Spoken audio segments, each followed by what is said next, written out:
Well, Augustine had an amazing breakthrough in Book 7 of the Confessions, but he's not out of the woods yet. He still is not able to embrace the Christian faith that he has come to respect and believe to be true. Why not? Because he can't live a good life. In addition to a conversion of the intellect, there needs to be a conversion of the will, because the intellect and the will are not the same thing. You can know that something is wrong and not have the willpower to act on that. And that's the situation that Augustine is in at the beginning of Book 8. Remember, he had intellectual problems and he had moral problems. The intellectual problems were solved in Book 7, but now he's got moral problems to deal with. He is addicted to the pleasures of the flesh. He started, horsing around as a teenager, being promiscuous. He has had an illegitimate wife, a concubine, an illegitimate son for 14 years. He has gotten used to being sexually active. And one option is marriage. And indeed, his mother Monica arranges a marriage for him, which was standard at that time. And it was also standard at the time that the woman be much younger. Mortality rates for women were very high because of childbirth. And also men died early too. So have a healthier young woman and an older man actually kind of, in a weird way, balance things out. She's so young that she's 2 years below the legal marrying age. So Augustine meets this fiancée, but he has to wait 2 years, a 2-year engagement period. Now, of course, because he's engaged, he has to be respectable, so he has to put away his mistress. He has to sever ties with his concubine, which he says is enormously painful, for he really did care for her, but she had to go. And she returns to North Africa, because that's where they were both from, and actually takes a vow of celibacy. She basically becomes a consecrated virgin or something like a nun. And Augustine envies her. He envies and admires her willpower because he doesn't have that willpower. As a matter of fact, he has to put away his mistress in order to be a respectable fiancé, but he can't wait 2 years. And he ends up taking a second mistress. He is hooked. He is addicted to this sinful lifestyle. And that requires a different kind of conversion, a different kind of deliverance than the intellectual snags that we saw in Book 7. Augustine has a marvelous summary of his situation, and it's on page 148. This is Book 8,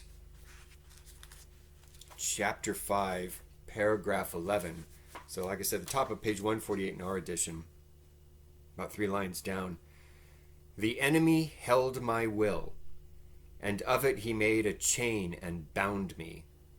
Because my will was perverse, it changed to lust, and lust yielded to become habit, and habit not resisted became necessity. Listen to that progression. A bad will became lust, lust became habit, and habit became necessity. That is as tidy a summary of Aristotle's Nicomachean Ethics as you can possibly get. I mean, that pretty much sums up the whole ethics. Even though, interestingly enough, Augustine probably never read Aristotle's Nicomachean Ethics. But it's the same pattern. We already saw in the Nicomachean Ethics how repeated acts dig into your soul, forming a habit, and your character is the sum of your habits. And so Augustine has had these repeated acts that are now habitual, and that habit has basically become an addiction. And so the funny thing about us human beings is we are born with free will. We have the exercise of free will, but we can abuse our free will in such a way that we cripple it. There is a way in which an addict is and is not free. He freely chose to be an addict. Usually that's the case. But there's a way in which he is and isn't free to break that chain. Or at least it's extremely difficult. Because he can't, even if an addict says, oh, I'm sick of this, I want to live a clean life, he can't just wave a magic wand and have all those habits just disappear. He has baggage, years of baggage, and he can't just pretend that they can go away easily. They have to be dealt with. So Augustine is in a very bad place. And to make matters worse, even though he knows his addiction is bad, it's still sweet to him, right? He compares it to an experience many of us have had, getting up in the morning. And, picture a winter's night, and you have to get up early in the morning and your alarm clock goes off. And of course the voice in your head says, oh, there's the alarm clock, gotta get up. And then suddenly you hear another set of little voices say, but it's so cold outside, and it's so nice and warm under the covers. Hit the snooze button. Just 5 minutes, that's all, just 5. All right, fine, hit the snooze. 5 minutes later, alarm goes off again. Same voices, but it's still cold outside. Just one more snooze, hit it again. Well, before you know it, you've shot the whole morning. And you've slept in way past whatever, appointment you had. That's the power of these little addictions. They BS you. They tell you, oh, it's okay, it's no big deal. Mañana. We can deal with this problem mañana. But right now, it's okay. It's not that bad. Human beings have an amazing ability to deceive themselves, to lie to themselves, to rationalize their sins and their defects, to provide justifications for them. Oh, well, it's my parents' fault.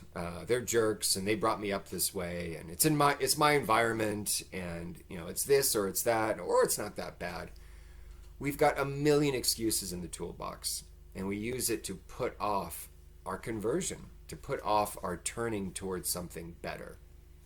That's exactly the boat that Augustine is in. He also marvels at the complexity of the human will. This again is a criticism of the Manichaeans. Remember, the Manichaeans were dualists, so they had a very simplistic idea. When the will is torn, it's torn between one good thing and one bad thing. You may have seen those cartoons or commercials that will show a guy making a decision, and there's like a little angel on one shoulder and a little devil on the other. And, the angel is telling him to do the good thing, the devil's telling him to do the bad thing. Sometimes it does feel like that. That's not necessarily a faulty way of thinking about things, as long as you don't take it too seriously. Because the truth is, it's a lot more complicated than that, right? The Manichaeans thought that's all there was. There's a good option, there's a bad option, end of story. Augustine says, no way. The human will is far more complicated than that. For example, you can be torn not by 2 decisions or 2 options, but by 20. And it's not necessarily an even balance of good and evil options either. They could be 20 good options, or they could be 20 bad options. Think about, let's say you are a good person and you're torn because you want to go, you have to answer the question, should I teach Sunday Bible school? Should I volunteer in the soup kitchen, or should I stay home right now and read the Bible? Oh, okay, well, those are all very good options. Similarly, you could be a bad guy torn by bad options. Should I rob a liquor store? Should I, find some heroin? Should I push an old lady as she's trying to cross the street? Oh gosh, they all have their pluses and minuses. I don't know, I'm really torn. So you could be torn in many different directions, and it's not necessarily a tug of war between good and evil. The will is very complicated. The other thing that Augustine does, which is quite interesting, is that he explicitly says that even though these are carnal addictions, we're talking about sexual pleasure, the pleasures of the flesh, it's not the body's fault. Even if these are very fleshly urges, the problem doesn't have to do with bodily appetites. The problem has to do with a disordered soul.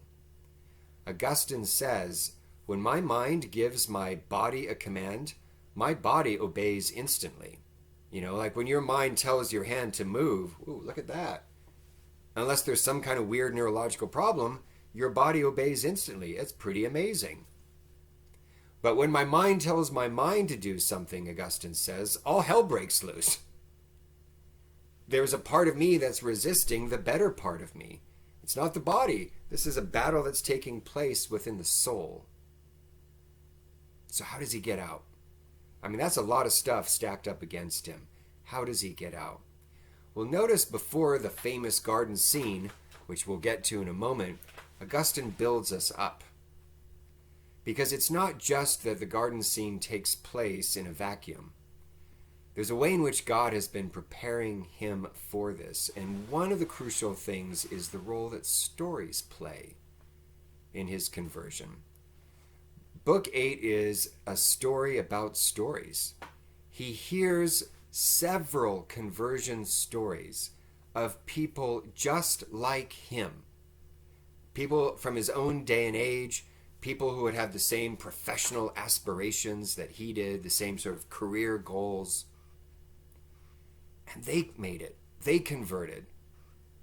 They took that plunge. And so Augustine heard these stories and thought, wow, if they can do it, so can I.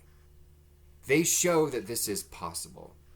One of the great roles of stories, the stories of contemporary Christians, contemporary saints, is that they remind us that holiness is not just something that happened in the biblical age. It's easy to say, oh yeah, well of course the apostles were holy. They got to see Jesus and there was grace all over the place. And yeah, well that was true for then. But what about now? Now we've got complicated society and we've got all these problems that the past never had to think about. We make excuses for ourselves, but then we hear of stories of people just like us in our own modern day and age converting, becoming holy. And we realize, oh, holiness is for every age. It's possible in any given circumstance. That's the effect these stories had on St. Augustine. So he hears these stories of people like Marius Victorinus, the stories of the two imperial agents who were reading the life of St. Anthony. And St. Anthony converted when he heard the gospel being proclaimed. So notice it's like this sort of concentric series of rings emanating out, like when you throw a stone in a pond and the rings go out. At the center is the gospel. At the center is St. Anthony hearing the gospel. And then St. Athanasius writes the life of St. Anthony, which two imperial agents read in a cabin as they're taking a hike, totally random. And then Augustine is told this story by a visiting friend. And now he's telling us. Rings going out and out and out. And they form a chain. And the chain links all of these generations, all of these different people to the gospel. And that's an important part of Augustine's conversion, because remember, when then he finally is in the garden, and he's sitting there, and he hears the voice say, "Take and read." He combs his memory banks, trying to remember, is there a kid's song that has those words? Can't think of any. But then he remembers how St. Anthony, he remembers that story of St. Anthony, and how St. Anthony applied the words of the gospel that were being proclaimed from the pulpit to him. Go sell what thou hast and give to the poor. These were written hundreds of years before St. Anthony lived. They weren't written with him in mind specifically. And yet, he took this as a sign from God. And he applied that message to him right here, right now. So Augustine remembers this and says to himself, okay, That's what St. Anthony did when he heard the words of the gospel. I'm hearing this kid say, take and read.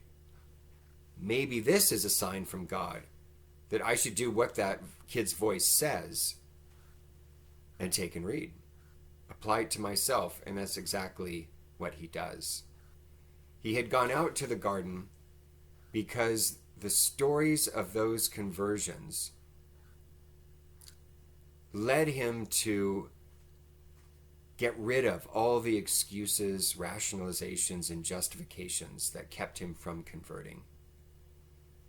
All those excuses in the toolbox that basically led him to say, oh, it's not so bad, I can take care of it tomorrow. He jokes that he had gotten into the habit of praying, Lord, make me chaste and continent, but not yet. Mañana, give me one more day of pleasure, and I'll be a good boy tomorrow. But then when he heard these stories, it wasn't so funny anymore. He said it was like someone grabbed him from behind the neck and twisted him and made him look into the black spots of his soul. And there was no more excuses. And what he saw just filled him with disgust. And so he's ashamed of himself. He runs out into the garden and begins to weep and ask, how long, O Lord, how long? And that's when he hears the kid's voice. Take and read, take and read. Tolle lege, tolle lege. What's interesting is Augustine never for a moment doubts it's a kid's voice. He doesn't say, oh, I think it was a voice from the heavens. It was an angel's voice. He never doubts that this was an ordinary event. But the amazing thing is that he learned to read the extraordinary in the ordinary.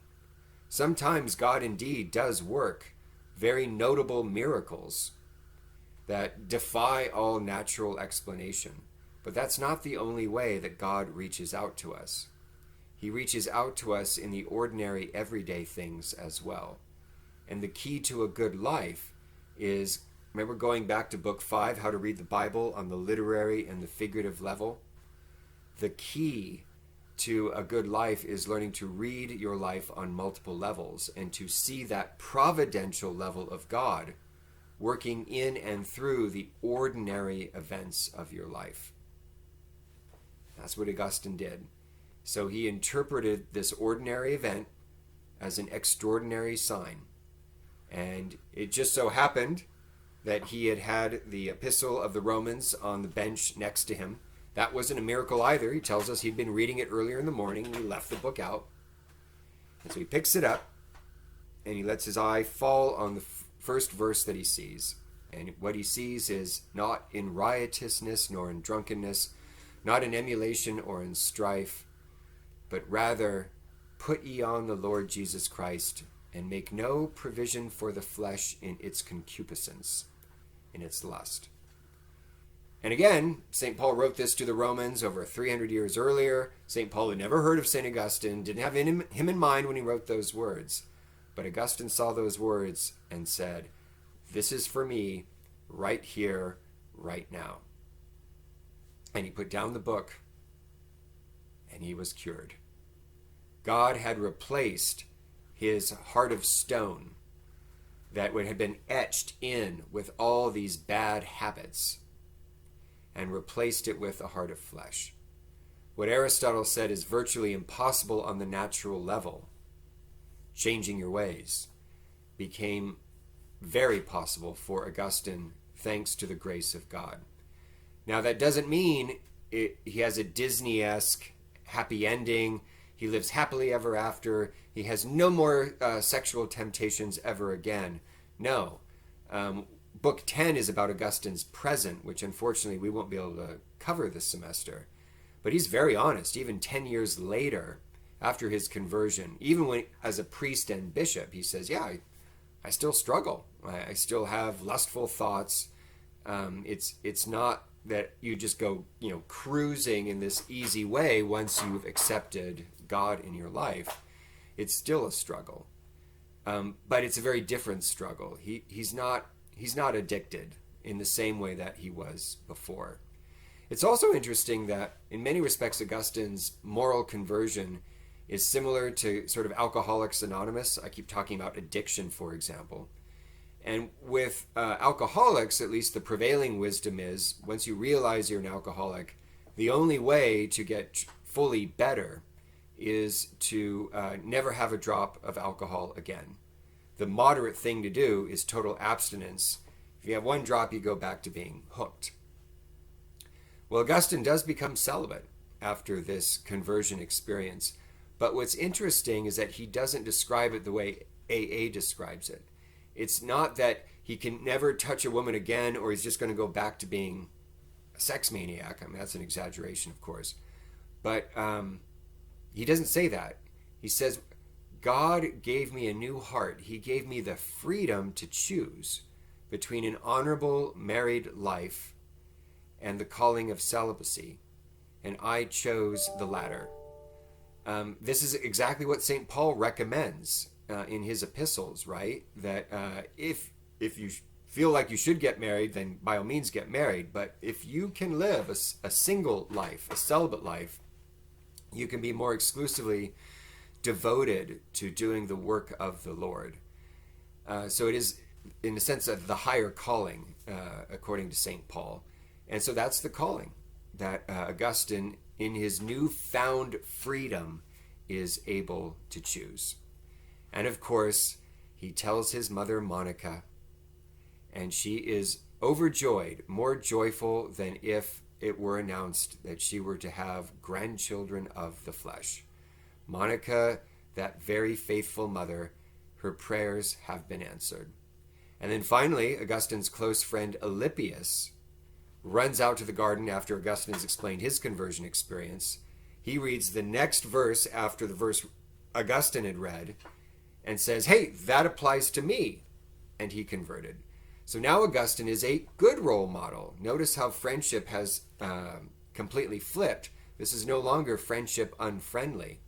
Augustine is both being influenced by good friends who tell him good stories, for example, good conversion stories, and in turn, he's now influencing other people in a good way. We're seeing the good side of friendship. No more of this destructive, vicious cycle of people imitating each other's vices. Now they're imitating each other's virtues and having a friendship of the good.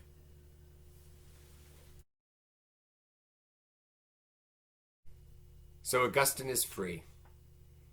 Free from the shackles that had held him down, that prevented him from embracing the Christian life of virtue. But his story is not over. He needs to be received into the church, which he has now fallen in love with. And he describes this in a very sort of, I don't know what the word is, a very sort of subtle way. He doesn't go into detail, but basically, after his conversion experience in the garden, he undergoes catechetical training in the Catholic Church, and then is received into the church through baptism on Holy Saturday, the Easter Vigil. And it is St. Ambrose who helped him so much understand the nature of the Bible and the nature of the faith, who baptizes him on the evening before Easter Sunday. So he mentions this in Book 9. Book 9 is a book about rebirth. He is finally reborn through the sacrament of baptism. He had talked about this as early as Book 1. A little frustrated with his parents that they didn't have him baptized as an infant.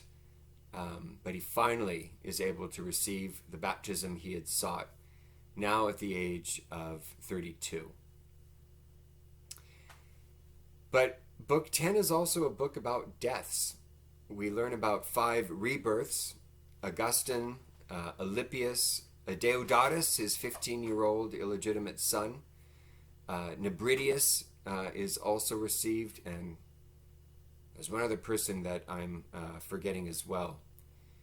But there are several deaths that are mentioned.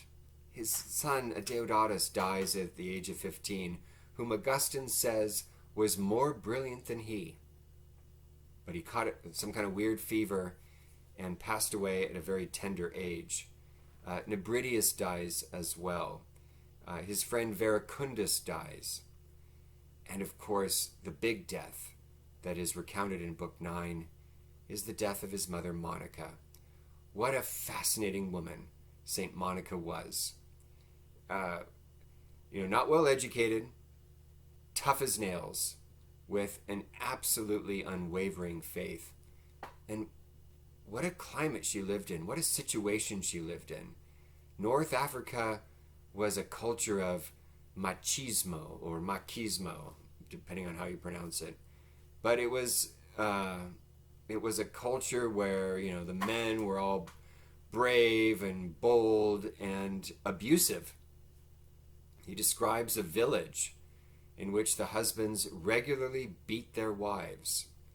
And his father, Patricius, whom Augustine did not hold in high regard, cheated on his mother, Monica, and had the hottest temper of any man in the village, a violent hothead.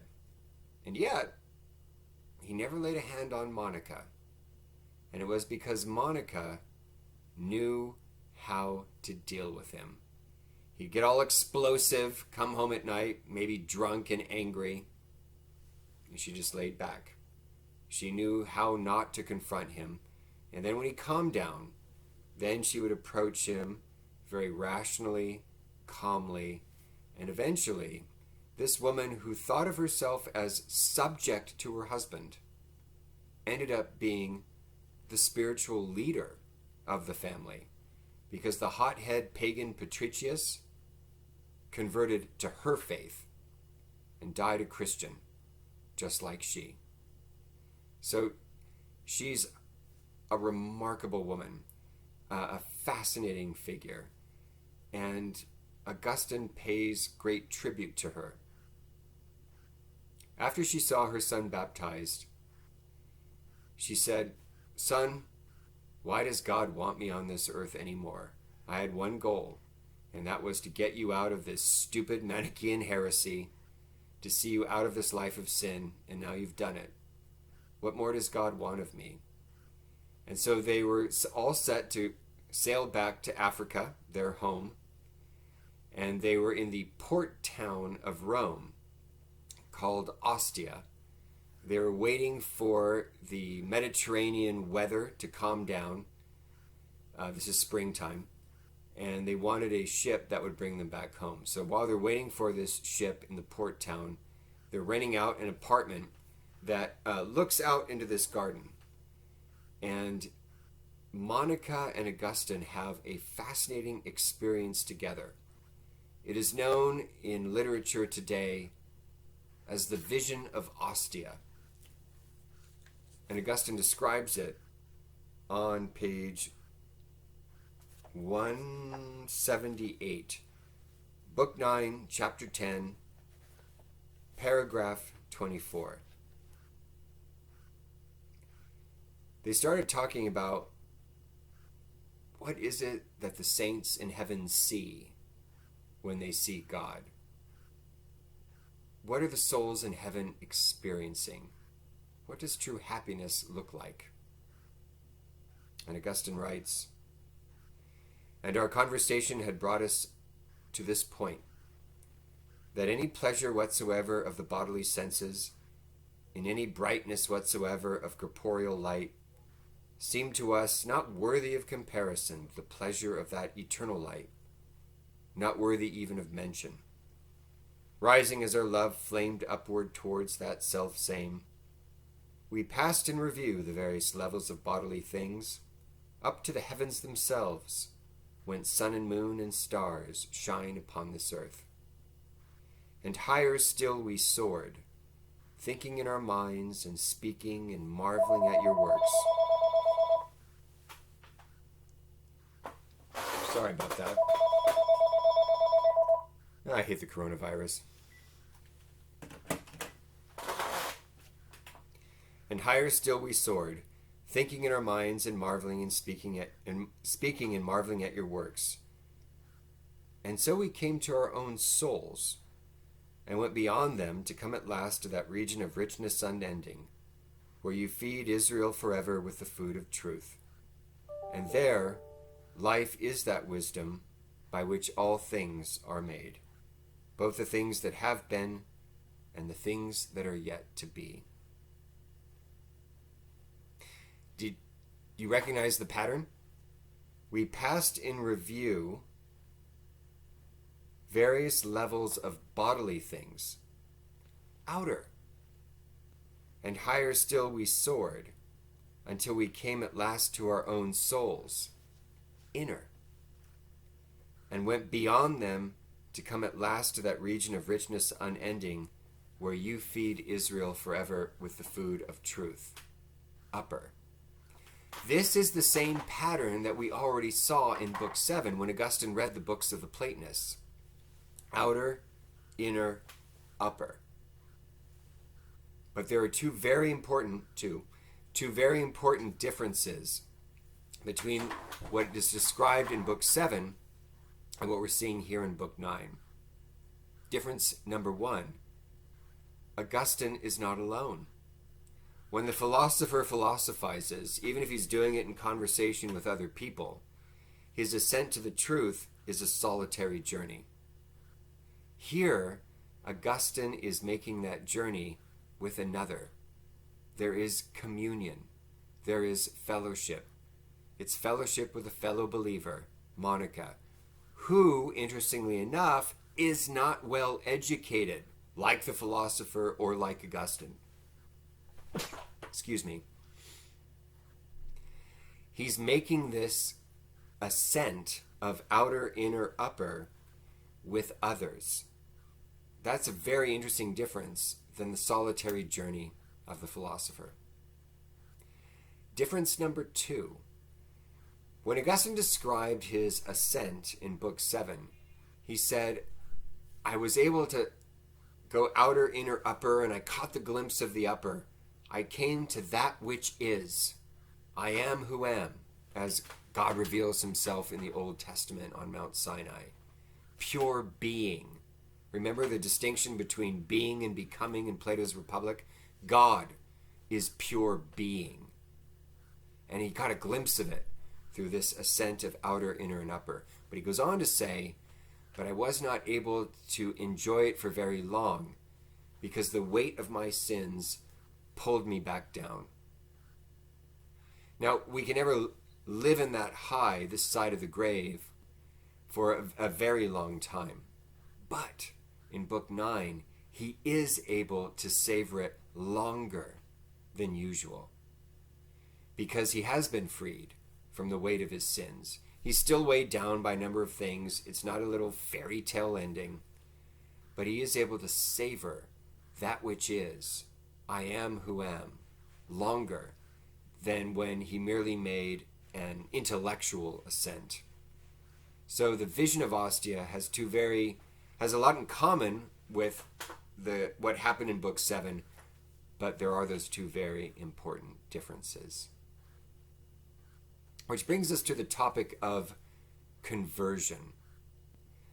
The Confessions is a book about conversion. But Augustine shows us that there are actually several kinds of conversion. That word conversion is very significant. It literally means a turning with. And originally it was taken in a very literal sense, like you turned with someone, or some kind of agent helped turn you physically. Do you know the first time it was ever used metaphorically? Plato's Republic and the allegory of the cave. Do you remember when Socrates describes someone coming down to the bottom of the cave, grabbing someone by their head and turning them so that they could see the reality behind them? That is a turning with. That is a conversion. Socrates never describes the mysterious person or force that turns that person's head at the bottom of the cave. But now, Christianity provides an answer. It is God. It is God who turns the head and turns you towards the light. But this happens in three different ways. There are three different kinds of conversion that we see in Augustine's Confessions. The first one is what we saw in Book 7, intellectual conversion. Conversion of the intellect, from the sensible to the intelligible, from the shadows of material being to the light of immaterial, intelligible reality. And for Augustine, that conversion of the intellect takes place through a discovery of the intellect, through a realization that the mind is not the brain, that the mind is an intelligible and intelligent reality. Understand the mind, and you will understand the very structure of reality. That is an intellectual conversion. But in addition to a conversion of the intellect, there needs to be a conversion of the will, a conversion of one's mores, one's habits, one's practices. And so the second kind of conversion is called moral conversion. And that is what we see recounted in Book 8, where Augustine is able to have his heart of stone, as the Bible puts it, turned into a heart of flesh. The deep grooves that he ingrained into his soul through his bad decisions and bad habits is replaced. He's given a reboot. He's given a new chance. And his mores are converted after he hears the voice tell him, take and read, and he does, and he's changed. In Book 9, we see the final conversion. It is what we might call religious conversion. Formally, he is converted into the mystical body of Christ, the church. And he is converted into the true religion of Christianity. But religion for Augustine didn't simply mean like an organized system of belief or worship. He took very seriously the etymological origin of the word religion, which literally means a binding. Religio is a binding of the soul to God. It is through baptism that he is literally incorporated, made a part of the body, corpus, of Christ.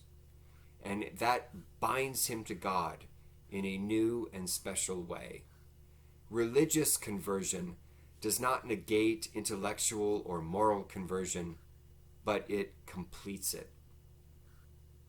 Do you remember Aristotle said that in order to be a truly good man and in order to have true happiness, you needed to have three things.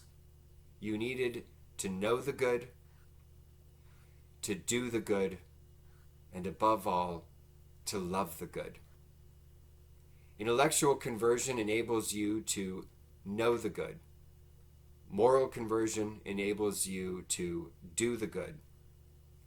Religious conversion enables you to love the good, to love God, to have the grace of the Holy Spirit poured forth into your hearts, giving you this superhuman love that enables you to love God back in the same way that he has loved you. And all three are necessary for the good life. The Confessions presents us with a robust, rich understanding of the various kinds of conversion and how they are all necessary for the good life. Do they have to happen in the order that Augustine mentions them? Not necessarily. That's what happened to him in his life, right? He read the books of the Platonists before he had a moral conversion. Fair enough. But regardless of what order they occur in, they're all necessary for living the truly good life.